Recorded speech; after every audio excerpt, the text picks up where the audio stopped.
First question is from Jared. So Jared says, I'm a new father. Congratulations. I work full time and have noticed my diet and fitness has started to slide. I'm finding it hard to fit everything in and feeling more stressed. If I was to focus on a few things as a starting point with limited time, what would they be? So firstly, just to reiterate that, congratulations. This must be a very exciting time in your life. Let's focus on the start of your question here. You said you're working full time. You said you've noticed that your diet and fitness has started to slide. You're a new father. I would say that this is very common. You're trying to juggle being a good employee.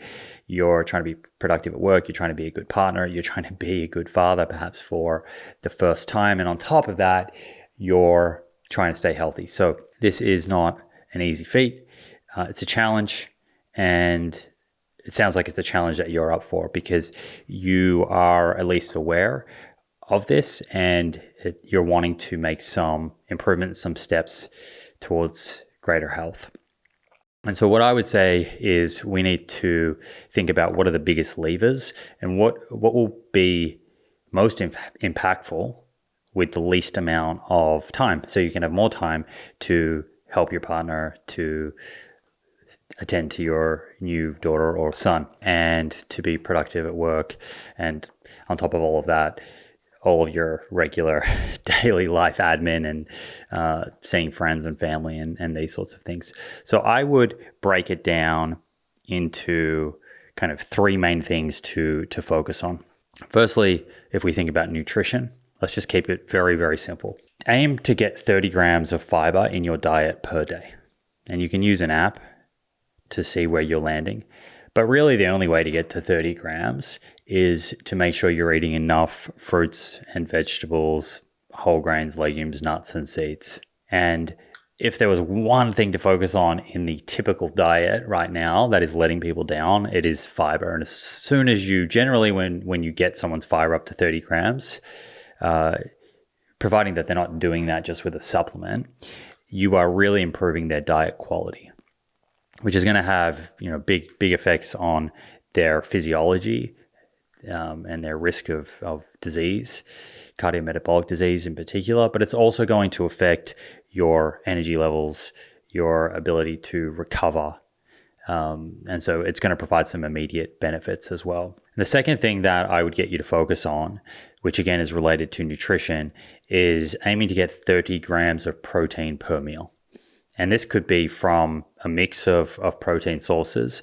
But what I would say is that, and I don't know where your diet's at right now, but if I'm assuming that you're following a kind of typical omnivorous diet, most people are getting 70-80% of their protein from animal protein. And that's great from a recovery and a training adaptation point of view, getting the adaptations we're looking for in skeletal muscle after you do resistance training and cardio. But it's not as good for you in terms of your long-term disease risk, particularly, again, cardiometabolic diseases, but also various types of cancer. So if you can lean a little bit more into plant proteins, tofu, tempeh, lentils, chickpeas, beans, a good plant-based protein powder. I use Momentous, who are a sponsor of this show. This is not a paid integration right here. I love their product. If you're based in America, check them out. But I would be leaning more into plant protein so that you're getting at least 50% of your protein from those plant-based sources and then 50% from animal if you are eating that omnivorous diet. And even then, with the animal protein, I would be favoring animal foods like fatty fish, Greek yogurt, and eggs over red meat and even white meat. It's not to say that you can't have red meat and white meat in your diet, but I would be de-emphasizing those in favor of, again, fatty fish, Greek yogurt, eggs, tofu, tempeh, lentils, black beans, chickpeas, etc. So that's two. So first was getting 30 grams of fiber per day. Second is 30 grams of protein per meal. And you might be having 3 or 4 meals a day. And then the fourth is exercise. And this is where we need to be really smart because exercise can take quite a lot of time investment. And so if you're short on time, we need to be very, very strategic with the type of exercise we're choosing. So I would be doing 2 45-minute resistance training sessions a week. And I actually have a friend who I have put on a similar plan recently who said to me, I have 2 days a week to train. I can be moderately active outside of that, but I have 2 days a week to go to the gym. So I would have 2 45-minute resistance training sessions where you're doing full body. And you can put those, they can be any day of the week, just make sure you have 1 day between them to recover.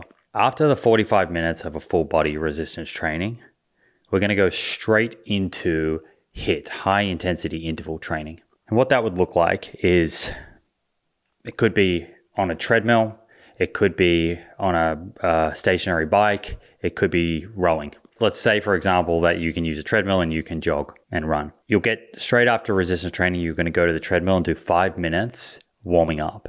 And what's a warm up? Well, I want you to select a pace that is about 60 to 70% of your max heart rate. The simple way of knowing that you're in that kind of territory is, let's say it's a slow jog, you're still able to speak, but you feel a bit puffy, you're a little bit sweaty. You're certainly starting to feel a little bit hot, but you're not at the point where you're like huffing and puffing and couldn't carry out a conversation with someone. So 5-minute warm up. Now this is where things get fun.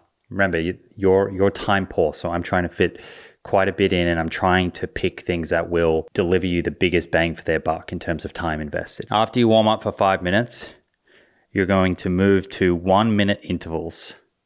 1 minute on, essentially running the fastest speed you can run that you can maintain for a minute. So in terms of treadmill speed, depending on your level of fitness, that could be at 11 kilometers an hour, it could be at 12 kilometers an hour, it could be at 15 kilometers an hour. You're going to maintain that for a minute, and then you have a minute of active rest. So back the speed off, and I would back it off to a fast walk. So you'd be backing off to like 6 kilometers per hour. If you're American and you measure in yards or miles, you can do the conversion for me. So a minute as fast as you can run, and then a minute of active rest at 5-6 kilometers an hour. And you're going to then repeat that another 4 times. So you end up doing 5 minutes of active work, running as fast as you can for a minute within each period. Now you're going to do that twice a week because it's going to be at the end of each of your resistance training workouts, which means across a week you're getting 10 minutes of this high intensity work. I'd like to see you over time increase that based on your fitness and based on the time that you have. If you can increase the duration of your workouts a little bit, I would stick to the 2 45-minute resistance training sessions, but I would build those intervals up so that rather than doing 5 intervals at the end of each session, you work your way up to 10, which would be 10 1-minute efforts at the end of each of those resistance training workouts. Again, a 1-minute effort is followed by 1 minute of active rest. And then all of a sudden now you have a program where you're doing resistance training twice a week and you're getting 20 minutes of this high intensity effort in where your heart rate's going to be at 80% plus maximum heart rate. And around that, prioritize movement where you can, whether it's walking with your family or hiking, or if you get the opportunity socially to play tennis or play padel, whatever you can fit in. But just know that you already ticked off 2 of the largest boxes in resistance training and high intensity work with those 2 workouts that you've done. And I think that's a great program for someone that's relatively time crunched and feel good about what you're doing, and then go and invest time in family and creating memories and building relationships and all of those sorts of things. So hopefully that's helpful. That's what I would do if I was really time crunched. It would be a 2-day-a-week program, and I would structure it exactly like that, where I'm prioritizing lifting weights, resistance training, and high intensity work. Some people might say the weakness of that program is it doesn't have moderate intensity sustained cardio. That's true, but that is also very time consuming. So I think when you're time crunched, you get more out of the high intensity work if you can do that. Okay, Jared, thank you very much for that question. I am absolutely excited to share an exclusive offer with the Proof community. This is a limited time offer just for my audience, and no doctor referral is needed. Function Health is a comprehensive at-home blood testing service that gives you access to over 100 biomarkers, covering everything from heart, liver, kidney, and metabolic health to hormone levels, inflammation, and nutrient status. That, my friends, is 5 times more testing than the average physical. I chose Function for my own blood work and to be a sponsor of this show because they are the best in the world when it comes to helping you understand and own your health. It's true, the depth and quality of their testing is unrivaled. And as regular listeners of this show will know, you cannot optimize what you don't measure. Don't guess, test. Use Function to know exactly where your health is today, and then intervene with evidence-based medicine and lifestyle changes to feel your best and reduce your risk of chronic disease. With Function, you get access to very important markers like Lp(a), a genetically driven cardiovascular risk factor, ApoB, the most predictive marker of atherosclerosis, and LH and FSH, reproductive hormones typically missing from standard lab panels. It's not uncommon for these biomarkers and others to be elevated. For example, over 50% of Function members have an ApoB level, and over 20% have an Lp(a) level that is above the optimal range. You can even add on harder to access tests like cystatin C, a very sensitive marker of kidney function, as well as selenium and iodine, nutrients that are essential for thyroid and overall health, yet rarely tested. So what are you waiting for? Run over to functionhealth.com/Simon Hill today and be one of 1,000 listeners to score a $100 credit. That's functionhealth.com/Simon Hill.